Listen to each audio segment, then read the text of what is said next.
మరో breaking news చూస్తున్నాం. తెలంగాణ రాష్ట్రంలో సంచలనం సృష్టించిన రాడిసన్ డ్రగ్స్ కేసు సంచలన మలుపులు తిరుగుతుంది. ఇప్పటికే ఈ కేసులో శ్వేత, లిసి, నీల్, సందీప్ల పరారీలో ఉన్నారు. నీల్ విదేశాలకు పారిపోయినట్లుగా పోలీసులు అనుమానం వ్యక్తం చేస్తున్నారు. డ్రగ్స్ సరఫరాపై పోలీసు దర్యాప్తు ముమ్మరం చేశారు. డ్రగ్స్ సరఫరా గుట్టు విప్పేందుకు ప్రత్యేక టీంలు రంగంలోకి దిగాయి. ఇప్పటికే వివేకానంద డ్రైవర్ కు డ్రగ్స్ సరఫరా చేసిన అబ్బాస్ అలీని అరెస్ట్ చేశారు అధికారులు. అబ్బాస్ అలీ ఇచ్చిన సమాచారంతో మరో డ్రగ్స్ సరఫరాదారుడు మిర్జా వాహిద్ అదుపులో తీసుకున్నారు. మిర్జా వాహిద్ డ్రగ్స్ ఎక్కడి నుండి తెస్తున్నాడో దర్యాప్తు అధికారులు ఆరా తీస్తున్నారు. మిర్జా వాహిద్ ఇచ్చిన సమాచారంతో మరో ఇద్దరిని అదుపులోకి తీసుకున్నారు. ఈ కేసులో నిందితుల సంఖ్య రోజు రోజుకు పెరుగుతుంది. ఇప్పటి వరకు 14 మందిని నిందితులుగా పోలీసులు చేర్చడంతో ఈ కేసు ఉత్కంఠంగా మారింది. ఈ కేసులో ఇప్పటికే 6గురిని అరెస్ట్ చేశారు. ఇక మిగిలిన వారి కోసం పోలీసుల వేట కొనసాగిస్తున్నారు.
తెలంగాణ రాష్ట్రంలో సంచలనం సృష్టించిన రాడిసన్ డ్రగ్ కేసు సంచలన మలుపులు తిరుగుతుంది.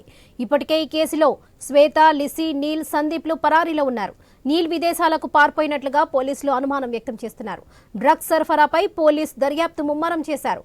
డ్రగ్స్ సరఫరా గుట్టు విప్పేందుకు ప్రత్యేక టీంలు రంగంలోకి దిగాయి. ఇప్పటికే వివేకానంద డ్రైవర్ కు డ్రగ్స్ సరఫరా చేసిన అబ్బాస్ అలీని అరెస్ట్ చేశారు అధికారులు.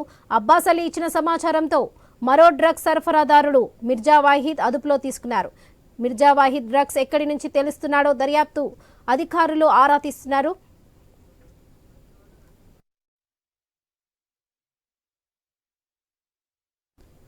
రాడిసన్ డ్రగ్స్ కేసుకు సంబంధించి మరిన్ని అప్డేట్స్ మా ప్రతినిధి రవిచంద్ర అందిస్తారు. రవిచంద్ర, చెప్పండి. అనేక మలుపులు జరుగుతుంది రాడిసన్ డ్రగ్ కేసుకు సంబంధించి. అయితే మిర్జా వాహిద్ అలీ కావచ్చు, దాంతో పాటు సయ్యద్ అబ్బాస్ అలీ కావచ్చు, వీళ్ళు డ్రగ్స్ సప్లై చేయడంలో కీలక భూమిక పోషించింది వీళ్ళే. రాడిసన్ హోటల్ కి ఈ సయ్యద్ అబ్బాస్ అలీ రాడిసన్ హోటల్ అధినేత అయిన వివేకానంద డ్రైవర్ ప్రవీణ్ కి ఇచ్చారు. ఎవరు? సయ్యద్ అబ్బాస్ అలీ. ఇతడు ప్రవీణ్ తీసుకొచ్చేసి డ్రగ్ పార్టీ ఏర్పాటు చేశారు. ఇందులో కీలకమైన అంశం ఏంటంటే, ఇవాళ ఉన్నట్టుగా అప్డేట్స్ ఏంటంటే, ఇందులో ఇదే పార్టీలో పార్టిసిపేట్ చేసినట్టుగా డైరెక్టర్ క్రిష్ కూడా ఇదే డ్రగ్ పార్టీలో పాల్గొన్నారంటూ ఆయన మీద కూడా A10 గా కేసు నమోదు చేశారు. అయితే ఇవాళ క్రిష్ వస్తున్నారు. శుక్రవారం రోజు ఇవాళ నేను గచ్చిబౌలి పోలీస్ స్టేషన్ కి వస్తాను, దీని మీద స్టేట్మెంట్ ఇస్తాను, నా వాంగ్మూలం ఇస్తానంటూ కూడా ఆయన చెప్పడంతో గచ్చిబౌలి పోలీసులు ఇవాళ వస్తారనుకున్నారు. అయితే నిన్న సాయంత్రం గచ్చిబౌలి పోలీసులకు క్రిష్ మరో సమాచారం ఇచ్చారు. మరి 2 రోజులు నాకు సమయం అవసరం పడుతుంది, మరొక 2 రోజులు నాకు మినహాయింపు ఇవ్వండి అంటూ క్రిష్ చెప్పారు. దీంతో వీళ్ళు పోలీసులు ససేమారణ ఎట్టి పరిస్థితులు వాళ్ళు వస్తున్నారు, మీరు రండి, మీ స్టేట్మెంట్ తీసుకుంటామంటూ గచ్చిబౌలి పోలీసులు చెప్పినట్టు పరిస్థితి. అంటే క్రిష్ ఆ స్టేట్మెంట్ ఇవ్వడానికి, అంటే వాయిదా ఇవ్వడానికి కూడా మరో కారణం ఉంది. ఆయన హైకోర్టును అప్రోచ్ అయ్యారు. హైకోర్టులో నాకు ముందస్తు బెయిల్ ఇవ్వండి అంటూ హైకోర్టులో పిటిషన్ వేశారు. హైకోర్టు కూడా దీని మీద అసలు క్రిష్ కు సంబంధం ఏంటి, సయ్యద్ అబ్బాస్ అలీ ఇచ్చినట్టుగా స్టేట్మెంట్ ప్రకారం ఆ క్రిష్ ని ఇందులో A10 గా నమోదు చేశారు.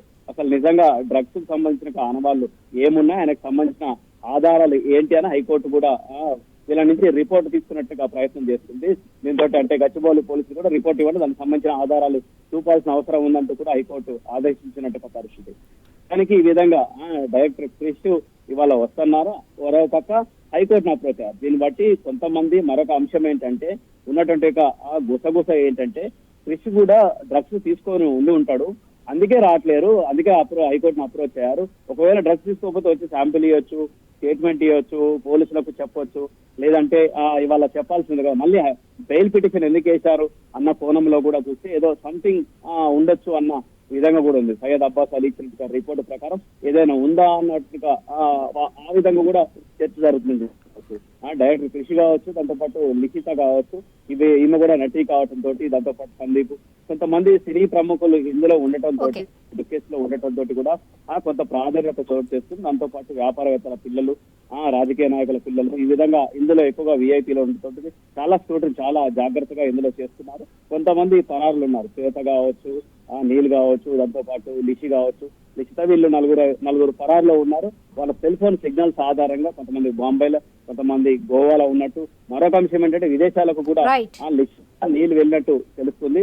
లుకౌట్ నోటీసులు జారీ చేసేసి వాళ్ళని కూడా స్టేషన్ తీసుకొచ్చేట్టుగా విధంగా కూడా పోలీసులు చర్యలు తీసుకుంటున్నారు. Right Ravichandra, thank you.